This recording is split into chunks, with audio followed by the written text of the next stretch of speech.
नमस्कार दर्शक बंधु श्री जगन्नाथ कथामृत को आपण मान स्वागत।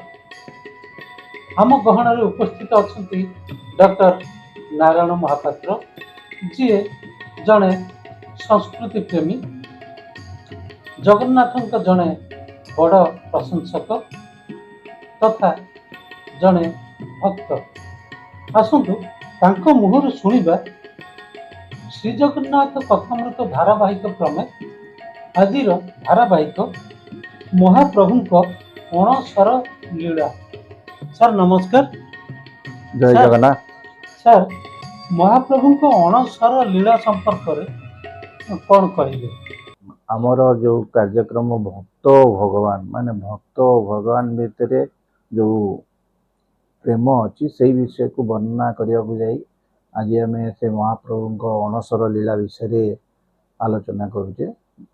माधव दास बोली जड़े फलाहारी मठर महंत थे जो थे कि सी हरिभक्त थे और विष्णु को पूजा करुले महाप्रभु को भी भल पाते। तो जिते शतायु है सी गोटे अतिसार रोग अच्छी पड़ी सी कष्ट पाइले। कष्ट पाइला पर सी प्रभु को बारंबार डाकिले। बहुत किछि दिन पर दुई जन गोरा और कला पिला दुई जन छोट पिला आसिक पाखे छिड़ा है शुश्रूषा करती। माधव दास देखिले दु तीन थर देखला पर से जानिले जे प्रभु निजे आसी सेठी करुचंती तार सेवा।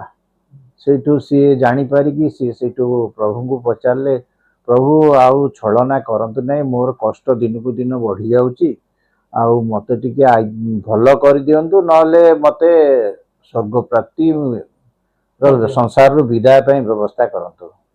से पिला दुईटा कहले आमर से तोर कौन भोग करिवार अच्छी सेटार बदलैबार क्षमता नहीं किंतु एतिकी आम या करिपारिबु जे तोर जो कष्टटा को आमे नहीं जीवु।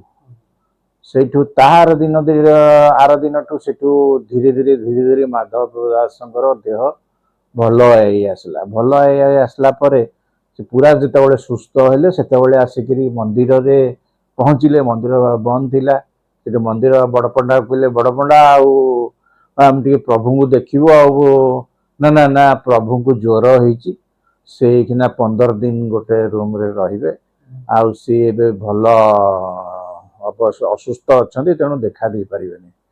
सेठू तांका मन गोटे आघात आसला। सी भाविले जे प्रभुंकर बोधे मोठू जो मो देह खराब टा बोधे प्रभु ताकू नहीं गले ताकू असुस्थ सी हेले मो जो असुस्थ हेले बोली 15 दिन काल सी घरे रहिबे क्या देखा देबेनी असुस्थ होइकी रहिबे लोक माने देखिया को पाइबेनी।